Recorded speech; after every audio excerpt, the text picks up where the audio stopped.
Okay, so hello and welcome to another episode of Grief Unedited. Now, this is a space where we have real, honest, and raw conversations about grief and loss. I'm your host, Karen Lafferty, and I'm an accredited counsellor who specialises in grief. And I've been working with people for over a decade now to help them navigate their journey through loss. If you want to connect with me, you can find me on Facebook and Instagram, and both of those are at Continuum Counselling, or on my website, which is www.continuumcounselling.com. Now, I always say at the start that this podcast is purely for educational purposes, so any views that are expressed in it are my own and they're not representative of any of the third parties that I work with or on behalf of. And lastly, as always, just a little content warning that these conversations are real, they're not scripted in any sort of way. And the podcast itself is unedited. So please use your discretion if you're finding any of today's content difficult or triggering for you. We know that grief can be overwhelming at times, so please do listen to your own internal wisdom about what is right for you at this stage in your journey. And if you need to put us on pause, that is absolutely fine. Now, today's episode I am very excited for. I'm meeting with the lovely Emma Toms, and this is quite an exciting episode for me because up until now, most of my other guests that I've had on, I've kind of known in some capacity or had some sort of experience with before. But despite the fact that Emma and I have been part of the same business network for quite a long time now, we've never actually met, have we? No, it's funny how that kind of the kind of real space doesn't really exist, does it? We're all in that kind of ether.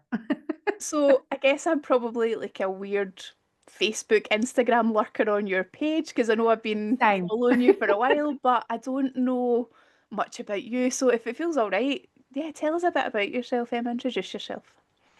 So my name's Emma. I'm obviously not from Glasgow. I'm originally from Lincolnshire. And I moved up here during lockdown, actually, March 2021, to kind of restart my life a little bit. I've been working in the NHS for quite a long time.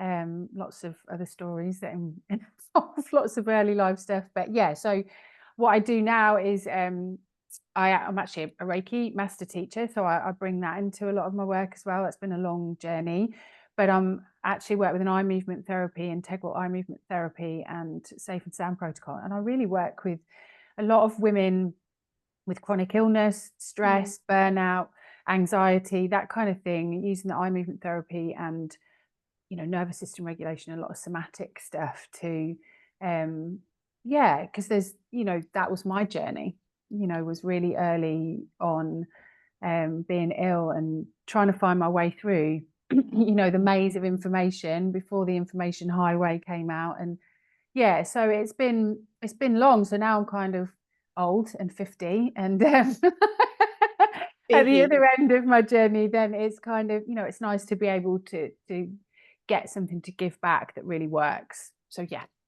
Amazing. And I think, like, from my experience anyway, the whole world of somatic therapy has really opened up just in the last few years Yeah. because, as I say, I've been a therapist for, well, I've lost count now, over a decade. I think we're nearly at 15 years. That's quite terrifying. That Yeah. can't be right. But it's only really been in the last maybe 3, 4, maybe 5 years that people have started to kind of bring that language of somatic therapy into Yeah. the Yeah. counselling room is something that they're looking for. So yeah, are you seeing more of it? Is it something that people understand more? Yeah, I think for me it was always, because of my history of autoimmune, it was always trying to get reconnected to my body. And Mm. so that wasn't something that was really around then. It was just like, take your meds, this is better. It wasn't really until I started to work with, I suppose, Reiki, really, in that reconnection sense of mind body. But definitely when I did my Kundalini yoga training and noticing the difference and how the ground kind of steadied a little bit underneath me, and then kind of the journey from there has just been like blown up, really.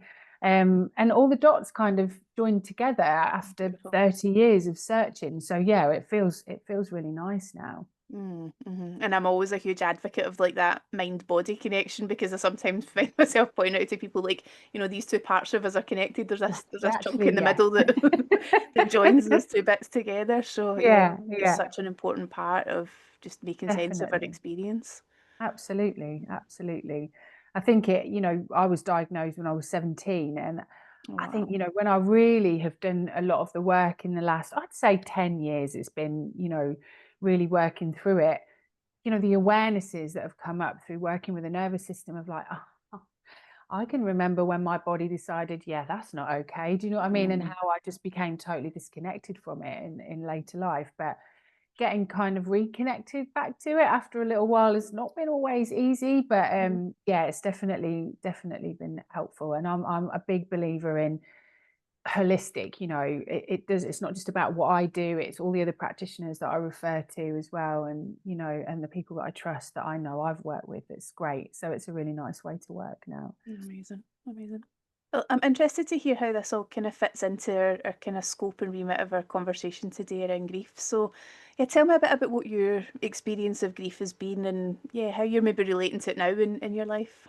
Yeah, and it was really funny because we grabbed a conversation earlier about jumping on, and I recognized that it's been 13 years yesterday since my dad died, and that was like huge. It was a huge thing for me. You know, I was really close to my dad, and strange when I look back at that big kind of boulder thrown in the pond, because that kind of started off a huge well, disease journey, if you like, another one Okay. towards my 40s. So yeah, within that, I suppose that's what I said was like I'd really wanted to talk about like the grief of the loss of who you are through chronic illness. And that's I've just been Mm. down to the British Society of Lifestyle Medicine conference, and that's really come up a lot with some of the people that I've been talking to, is that loss of sense of self. But the way it kind of came about today was really interesting. So yeah, when my dad died, I'd had a huge lot of stress, big family issues, and then he died,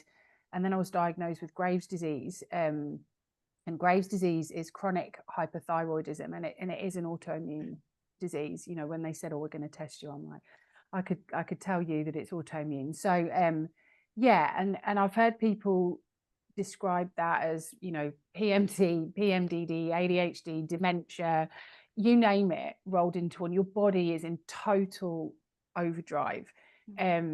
You don't really know whether you're coming or going, you can't sleep, your hair's falling out, you've lost weight, your skin is awful, just everything. You know, your thyroid is like your accelerator pedal. And I know when I talk to people about thyroid, they immediately go for the hypo because that's the more common. But actually the hyper is can actually be quite dangerous as well. You know, if it's left unchecked, you can go into thyroid storm. Your heart rate is obviously affected, your breathing rate. And it's really weird when I'm just starting to write a little bit more of my book around it at the moment. And it's really interesting because that's the thing that comes out the most, is that when I was losing weight, and I didn't actually notice, you know, I'd lost about 2 stone and I didn't really notice, but neither did anyone else. And that's quite interesting to Yeah. me, that you can kind of slowly disappear yourself for yourself, but in front of other people. And I just became a person I didn't recognize. And that's been a huge part of grief. And I really honor a lot of grief with my clients in a lot of what they do, whether it be really small experiences that they've had, or, you know, obviously there's all sorts of grief that comes up that affects people's lives. But also particularly in that chronic illness aspect of, you know, who am I now with this stuff? Do you know what I mean? Who am I? How am I ever going to get through it? I'm broken. And you really feel lost. And I definitely went through points of, I'm never going to get out of this, and I may as well just leave. Yeah. Which is quite, you know, a big thing to say actually, but that's how it felt. You know, the disease had taken over so much. I was frightening people. There's something that they call Graves' rage, which is so much adrenaline and stuff going in, and you're trying to control it, but I would just lose my shit. And then this huge kind of suicidal remorse coming over you, seeing everybody's faces around you. So yeah, I think, you know, it's an aspect of chronic illness that we don't address enough, is that grief part of it. And how you have to change to be able to reclaim that sense of self, because that takes a lot. It takes a lot. Get a bit emotional now, so it's obviously a lot. Yeah. Yeah, yeah, and that's I think you've verbalized that beautifully there, but I think that is one of those things that, you know, I think sometimes when people are either undiagnosed but know something's not okay, or they're Yeah. in those kind of early stages of, you know, tentative diagnosis, getting it confirmed, Mm. it's very much often about the medical aspect of it, isn't it? And the what Yeah, do we do and yeah, what's the protocol, and actually there's not often a lot of space or a lot of acknowledgement of how do I feel yes. about this? What's going on for me inside with all of this? Absolutely. I mean, I've been asked to speak at an NHS nursing conference in a few weeks, so I'm really kind of trying to work on that message of what's needed, what's required, and what was missing. And I really, I've put across it was perfectly medically okay, but humanly, I mean, it wasn't even lacking. It just wasn't. It's Um, non-existent. it Yeah. was pretty much, I mean, and knowing my history as well, because I'm, 17 to 40 odd, it's quite a long time. And I'd managed really well with a lot of my other stuff to control it, to keep it under wraps, to reduce the level of flares. But this one was a real humdinger, and the protocol was you've got a short period of time really, because we can't keep giving you this medication long term. We need to get you into remission quickly. If you don't, we're going to give you radioactive iodine for your thyroid to burn part of it away, or we're going to take it out. Those are your only options. And Wow. I'm like, yeah, that's not going to happen. It doesn't matter how crazy I am, that's not going to happen. No. But yeah, as a woman going through that, losing your hair, losing weight, I didn't, I was haywire. Everything was just What haywire. what tell me some of the symptoms that you notice, because I'm so conscious that Graves' disease isn't something that's going to be well Yeah, known. If yeah. somebody was listening today, what are they looking for? What's the kind of, yeah, is that too It's difficult? really weird. It's really hard because the thyroid, it's going to start with something chronic. Right. It, you know, when I look at my background with autoimmune, everything that underlies it is this very stressed, very angry person Mm. that can't really emote, that's kind of trying to disconnect from the body and the feelings because it's just not very comfortable. So, I started off with really acute flares in my eyes of uveitis, then a lot around my lungs. There was a little bit there. Heart issues. I had SVT as well, supraventricular tachycardia, lots of skin issues. I was just irritated. I can remember going to Mm. A&E once and he was like, "You're a very inflammatory girl, aren't you? Gut issues, just really, you know, on edge, fighty, flighty, that kind of." I was always couldn't sit still. That's the way I've lived my life. And I think, that's probably why I didn't notice, because of that high stress beforehand. And actually, Mm. the way I probably noticed more was I stopped drinking. I stopped drinking alcohol. Ah, And okay. I was like, my heart is a little bit, racing. Um, there was a few issues with my marriage. And so this high stress, but because I was so used to holding so much, like high stress to me feels like nothing. That's normal. Yeah. It's kind of normal. And I think this is the problem, is we normalize stuff that just isn't okay.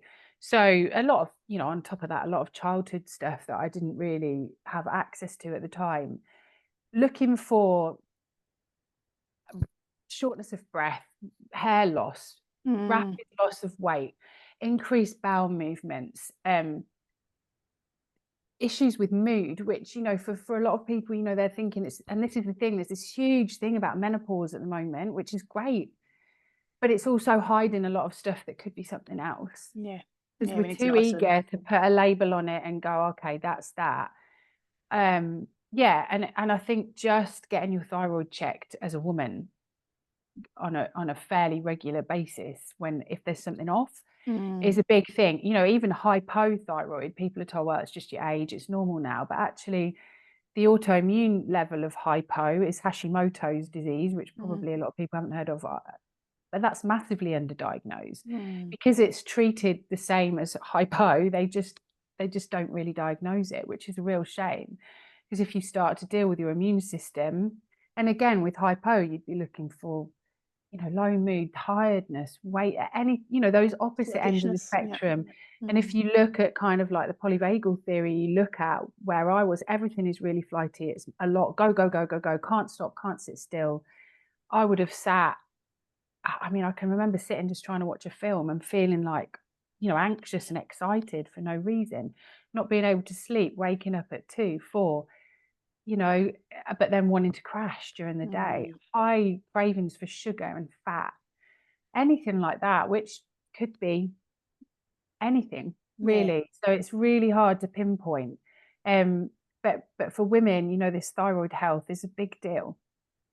It really strikes me as well, though, Emma, like how much of this has probably been quite normalised by people. You know, it's like, gosh, these are things that I can imagine a lot of people I work with going, yes, that is me. You know, I can. Yeah, that's it. Yeah, absolutely. And it might just be mood. It might be all sorts of things. But why these regular, you know, like blood checks? You know, I do now. I still go and just say, right, I've been a bit stressed out. Can I just get some bloods because this is my history? And you can get, you know, private thyroid panels now, and you know, it's not such a bad thing, but it's really hard to pinpoint. And it is for the doctors too, you know. I think because of my history, they were just like, oh yeah, you know, well, by the time I went, he was just like, I'm surprised you're still walking, to be honest. I had a tick, I was shaking, you know, I just didn't have the capacity for anything else, but I kept trying to run. And it was, when I think back, I'm like, oh my goodness, how crazy.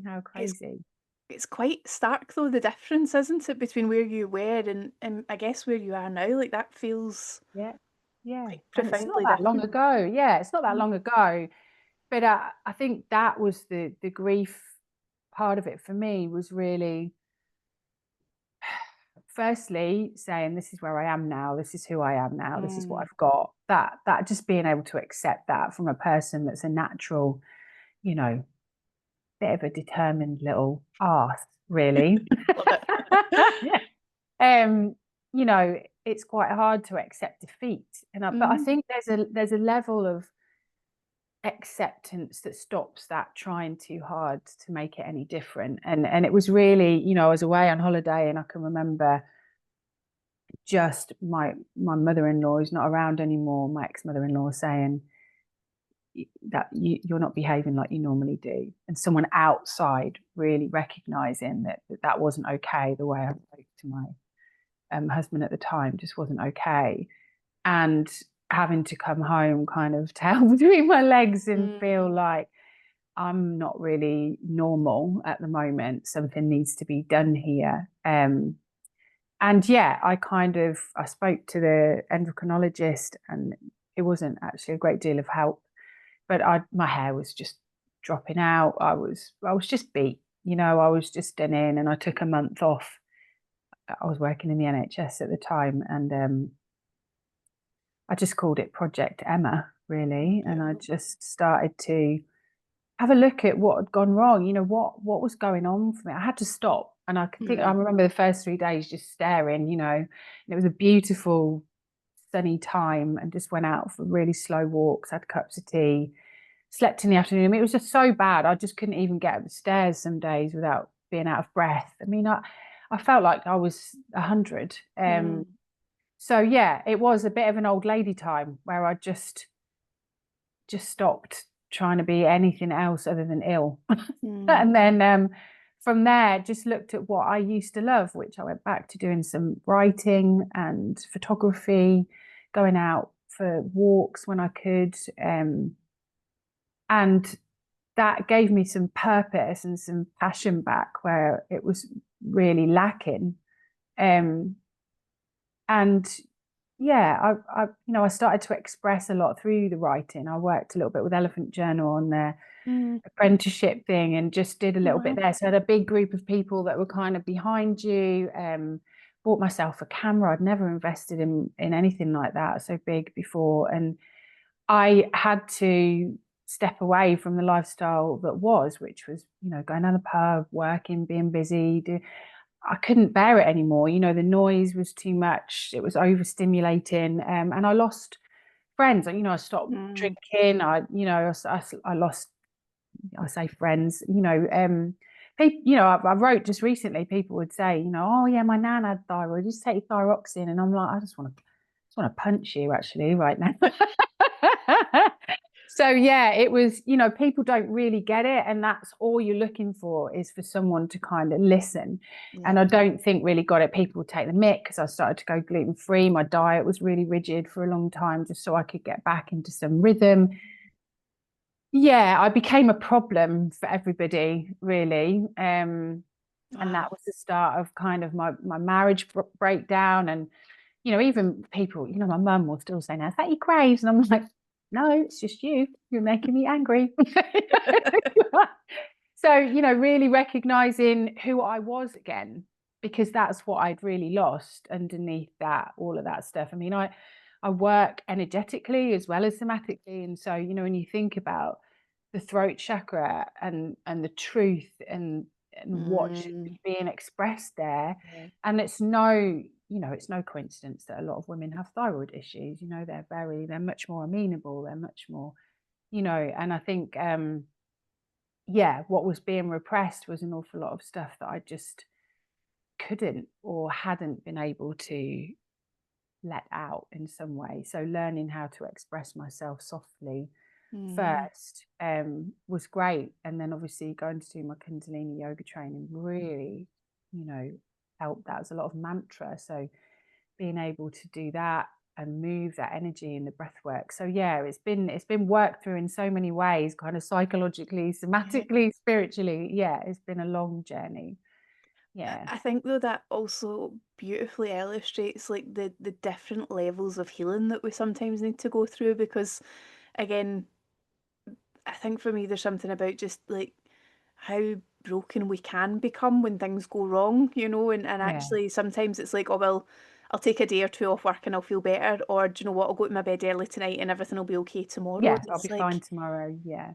sometimes that's not enough, and I think for most people when they get to the point of like their body physically showing them symptoms of them not Yeah. being okay, it's like we're beyond the realms of just needing Yeah. early beds or a week off the wine. It's like That's it. Yeah, you really need some, and it's been deep work. I've had to tend, when I look at even diet, addressing the diet and being strict with that, it's really hard. My patterns of emotional eating, you don't end up with autoimmune disease like I got it for no reason. Do you know what I mean? There's a lot of early childhood stuff. There's a lot of stuff that, a lot of trauma, and there's a huge link now between ACE scores and stuff like that. And a lot of mine was mm, much more chronic than it was big T. It was, yep.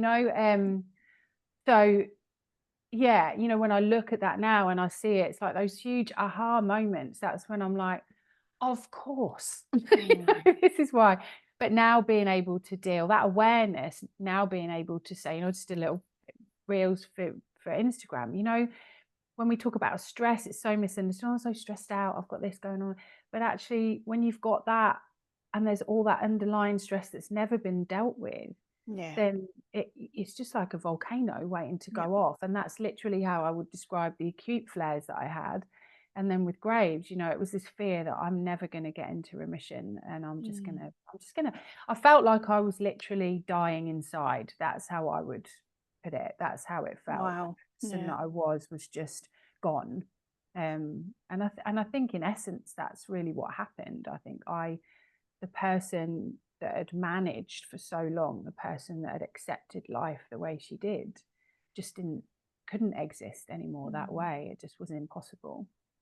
Can you remember, or is there an awareness of when the word grief kind of first landed for you in this journey? Like, I'm interested about, was there a moment where you were like, okay, I see what this is, or yeah, how did that Yeah, happen? I really started when I was in Project Emma time. I really started to say yes to a lot of things that I would never have done before. I had to start exploring what felt right, what didn't, and a few things cropped up that I would never do it, never do again. But I actually joined some women's circles locally, and again, I always think, when it's that when the student is ready, the teacher, because that's always been the case. Whenever I've needed something or I'm looking for some way out, someone has always come along, and I forget that sometimes as Mm, well. Um, but yeah, really local women's circles in someone's house. Yeah, she was like a savior. Charlene, if you're listening, then yeah, amazing. she was like a savior, really. And I'd never really been in that environment with lots of women that weren't kind of. I started as a hairdresser, and then working in those industries where it's really, a lot of the women, you have to be a bit more male than the men because it's such a high pressured environment. Then that kind of softness, that lightness, that gentleness, that being able to be seen and heard by people that didn't know, didn't understand, but they cared. That Yeah. meant the world to me. And I think the way of kind of witnessing yourself in the seasons and the cycles, that's the way I live my life now, is very seasonally, very, Mm. okay, so what happened this summer that I feel grief about? What didn't come into fruition? That kind of thing. It's that living, that way of grieving, those little parts, they help you with the bigger parts. Then yeah, I think that's the first time that grief had really been offered to me in an emotional sense, without it being around a person dying, Yeah. you know, which was really important. It was a really massive part of my journey. Yeah. I think there's a tentativeness in offering that to people, and I find sometimes in sessions that, especially when we're talking about like non-death grief, Yeah, it's like yeah, you can see that pattern and the kind of ebb and flow of emotions shown for people, and it's like, I wonder if this might be something, and very kind of yeah. tentative. But it's interesting because sometimes people are like, yes, absolutely, that's it, and other times people are like, no, categorically, Right. it's Yeah, not I grief. What are you know. talking about? So, And I think that's the thing, isn't it? It's gently, gently, softly, softly. And with the eye movement therapy that I use, then often when we've worked through one emotion, then we can work through another. And it's often that recognition of, oh yeah, it is actually grief. And I know where that's connected up to parts of my life. You know, when I think about every moment that I was diagnosed with something else, probably a little part of me died. You know, it's just a mm-hmm. funny, when I really look back, I'm trying to like practice this speech and I get over emotional every time. But even just to be grateful, to recognize that now, to be really grateful for actually being diagnosed so young that I could start the work early, even though it's taken me years. It's kind of nice to be able to reflect back on that now and see um not just the journey, but the parts where you made a turnaround, where it could have been so, so different. Totally Yeah, different. Yeah. yeah. Yeah. Whew, can me getting all teary. No, I can feel it myself. Yeah, I can feel the Yeah, the yeah. emotion.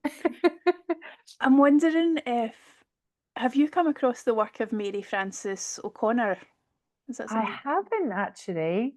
I think you might love her stuff. I'm going to get a bit geeky here, but just as you're Good. I talking love there, geeky. Emma, the kind of synapses in my brain were firing away because um, I'll murder her title. I think she's a neurobiologist, so she's very much Uh-huh. into the kind of neurobiology Yeah. aspects of grief and loss.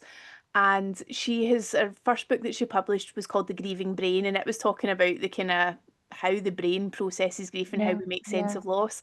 And it struck me that her theory really aligns with what you're describing, and that, you know, she talks about grief as being a learning experience, and it's It about is. actually how do we Yeah. make sense of life after this loss, this event, and how do we make sense of who we are in relation to that experience. Yeah. But Yeah. No, it interestingly, she's also, sorry. sounds really interesting. That'd be right up my street, definitely. I Yeah. think even more so because I was just going to say she's just brought out a second book called The Grieving Body, and it's very much about like how the Interesting. body Yeah. processes loss. So yeah, I think she might be your vibe. Right. Yeah. And it's really weird, when I think back, when I was kind of trying to leave hairdressing, I went into holistic therapy. And the first offer that I got to work was in a Macmillan palliative care, like Wow. holistic. And so I Jeez. was thrown right down into, Penny Brown, the Bristol Cancer Help Centre, and some counselling skills around bereavement and things like that. And I love it. I love that work, working on the wards. I really enjoyed, because obviously people would come in wanting to be fixed, but then, you'd realize actually this isn't going the right way. Palliative team, and there were some amazing nurses that worked on the palliative team, and I'm still in touch with a couple of them, and it's lovely to because they Mm, just get it, they just yeah. get it. And I did start to do my death doula, because I'd Wow. really like to do that, in the next however I'm going to fit it in. But yeah, to really be able to do that, because it is such an important part. And I've always been okay with, you know, death in that physical sense of a person. It's Mm, part of it. You have to just experience it. But I think these emotional parts and these physical parts, these internal parts, they're kind of harder to let go of. That identity is hard to let go of, really. yeah, it's a really, could go on for hours really about it, to be honest. But definitely the women's circles, things like that, getting in full contact with that part of living, making things a little bit more ritualistic. Do you know what I mean? Mm-hmm, Like, mm-hmm, oh, it's this time of year, and obviously we've just mm-hmm. had equinox and stuff, and really connecting to that. And I see it so much more now. But for a lot of people, it's about manifesting. For me, it's just about, okay, reflecting. And even in that reflection, there's often those pieces of grief where you're like, yeah, it's just a really nice, soft, interesting way to live life, really. Mm-hmm. I love that intentionality of kind of living with the seasons and, just being a bit more conscious of where we are in the year and what's going on for us. And it always Yeah. makes me laugh that there's a kind of perception of that being quite woo-woo if you're thinking about the I sun know, and the moon and, I the know, seasons. And it's like, crazy. this is how our ancestors lived. Like if we could I go know. back, that this is what they would be teaching us. This So is what's wrong with the world, is that we don't live we've cyclically. We live moved in so this, we've far. got to be, we don't know where our energy is. I mean, I definitely had been ready for autumn by about July, I think, this year. It was really like, I'm always there way before anyone else. But yeah, it's a really nice way of moving through, because you get a chance to let go and set the tone for the next few months. And I think that's, yeah, it was a really lovely way to learn how to live again. Mm. Beautiful. I'm interested, Emma, if somebody's listening today and they're hearing what you're saying and thinking, I can really see myself in that, or they're really resonating with what you're describing, what would be a good starting point for somebody? Who would they be speaking to? Is there any actions that you've done along the way that you felt, yeah, that's really helped me and I would, recommend people do more of? Um, Firstly, I think getting back to yourself is, what did I enjoy as a child? Beautiful. That Yep. was the first thing. Hmm. My life was really busy and hectic, and I was go, go, go, and wanting to be that way. And it wasn't until it made me stop that I was like, I don't listen to music anymore. I don't, Mm. my ex-husband didn't really love music, so I didn't listen to that so much. We didn't go to gigs. I didn't really go to plays or ballets or stuff. And um, you know, getting back into photography and writing, and even if it was, journaling. I actually did the artist way. That was what I got stuck into. Journaling definitely is a huge part of my daily practice. I know people struggle with it, but you know, neurologically, they've shown the benefits, and somatically, actually, on the body of journaling, and specific types of journaling. For me, I think it was something that I'd done as a child that enabled me to see myself. I was a big kind of poetry, probably terrible poetry, but that kind of way of expressing when I couldn't really express. Um, and just slow down, just slow down. You don't Yeah. have to be everything to everybody. And I think, what I said in that point of accept where you are, stop fighting, stop fixing, because whatever you thought it was going to be, it's Mm. gone for now. Whatever you're building for the future, just for now, take a little break, because definitely get into some women's circles that feel right. And for me, I get therapy in all sorts of ways. I live alone, body work, things like that. I still go to therapy. Anything that allows you to be able to see yourself and feel those parts that often we struggle to feel by Mm-hmm. ourselves, Yeah. and to see for ourselves. But yeah, those practices, slow down, journaling, and they're just going back to the things that you loved as a child. And some of us, when I talk to some clients, that I don't even know what I liked as a child, Yeah. because it was tough. Yeah. And so, maybe let your children show you what you love. Beautiful. Yeah. Yeah. Yeah, and that's really important. But I think that was the real start of me returning, was like having some fun again, like that.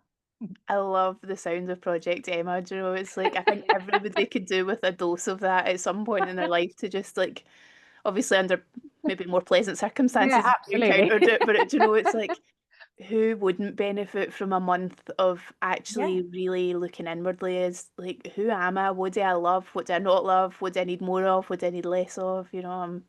Yeah. And I think it's some, I crave it now. I know I'm slowing down a bit for, I've got all this stuff going on, but I crave that quiet time now, that Yeah. reflective time. But yeah, I say it to a lot of clients, this is about you. When I'm working with them through an 8-session program, it's like, this is project, your name is on this. What do you want to get out of it? Because, it's your time. Yeah, it's really important to value that part of you, definitely. Before we finish up then, tell us a little bit about if somebody wanted to work with you. Yeah, just saying obviously about an 8-session kind of model. What might that look like for somebody if they're like, yes, I need you in my life? Yeah, so I mean, I obviously work in singular sessions as well. But normally when people come to see me, they often know why they feel rubbish and they just want to deal with that initial part of it. For a lot of people, they're just really emotional. They just feel like shit and they don't really know why.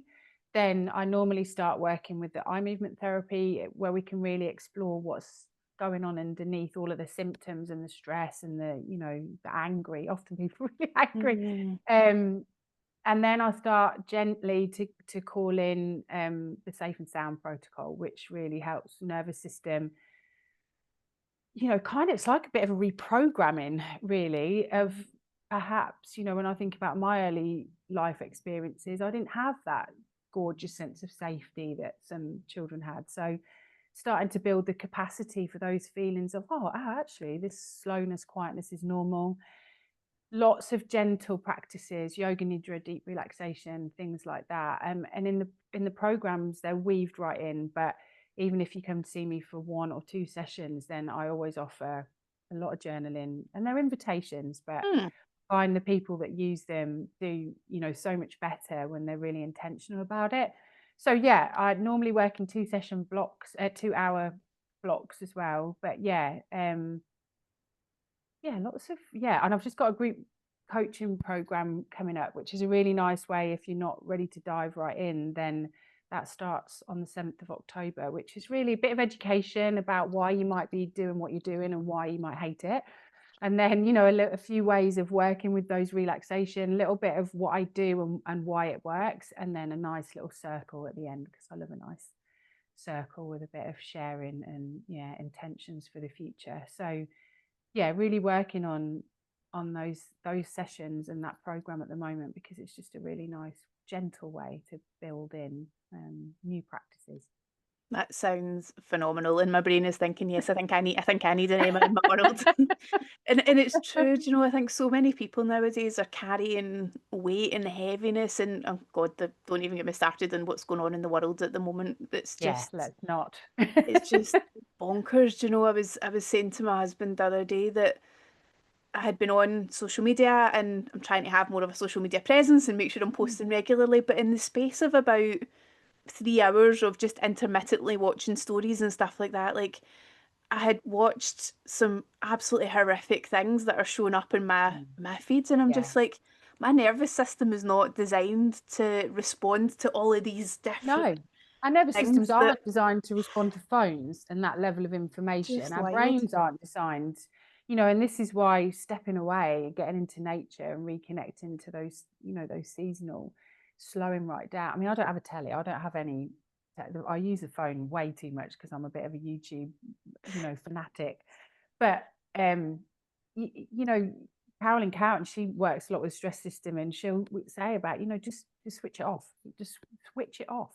Yeah, It's not necessary. She calls it like licking your phone, because because that's what it's there to do. It's really to yep, draw you in, to keep you addicted to what keeps you fearful. yeah. Let's be honest about it. That's what it's there to do. Mm. So yeah, I think we're not designed to have that level of stuff, and it keeps you in this, and it keeps you separate from what you need and who you are. And that's the point, I suppose, but that's where Yeah. our work kind of comes in a little bit more. Emma, thank you for this conversation. Like, I feel like I've learned so much from you just in the short time that we've been speaking as well. And if people want to connect with you, how do they find you? Where are you in the online social world? Kind of everywhere really. Instagram, Facebook. There's a little YouTube channel that I use just for bits and pieces that might be helpful. LinkedIn. But I do a lot of writing. So Substack is where you probably find a lot of my stuff about what I do and why I do it, or equally you can get it from the website as well. So I'll give you those links and people can check in. Yeah. Amazing. Thank you again from the bottom of my heart for Thank you. Thanks for sharing having me. yourself and sharing your wisdom with us. And if you've been listening along today and you found this helpful, we'll link to Emma's information in the show notes. So if you do want to look her up, get in contact, then you can absolutely do that. The other ask that I always have at the end of our episodes is that if you found this useful, helpful, just interesting, then please do interact with it, whether that's sharing the episodes, whether it's commenting, leaving us a review. This is how the platforms know that our content is valuable and useful to people. So we would be eternally grateful if you could take a moment to let others know that you've found it a good episode. If you're not already subscribed to the podcast, please do hit the subscribe button, because that'll give you alerts every time a new episode is released. And lastly, if you do want to connect with me on Facebook or Instagram, I am on both of those at Continuum Counselling. And as I say, we'll get Emma's pages linked as well if you want to get in contact. So that's all from us for today's episode, and if my scheduling is correct, I think this might be our last episode of the year when it goes live. Wow. So yeah, no pressure to you, Emma, for the last hot seat of the year. Thanks for not telling me that to start with. Don't start with that one. But yeah, thank you to the listeners that have come on this journey, and I'll no doubt do a wee end of year roundup episode anyway. But yeah, just to acknowledge that it's been an exciting year here at Grief Unedited, and I'm hopeful that we'll be back with a second series in 2026, and I'll be delighted to see you all there.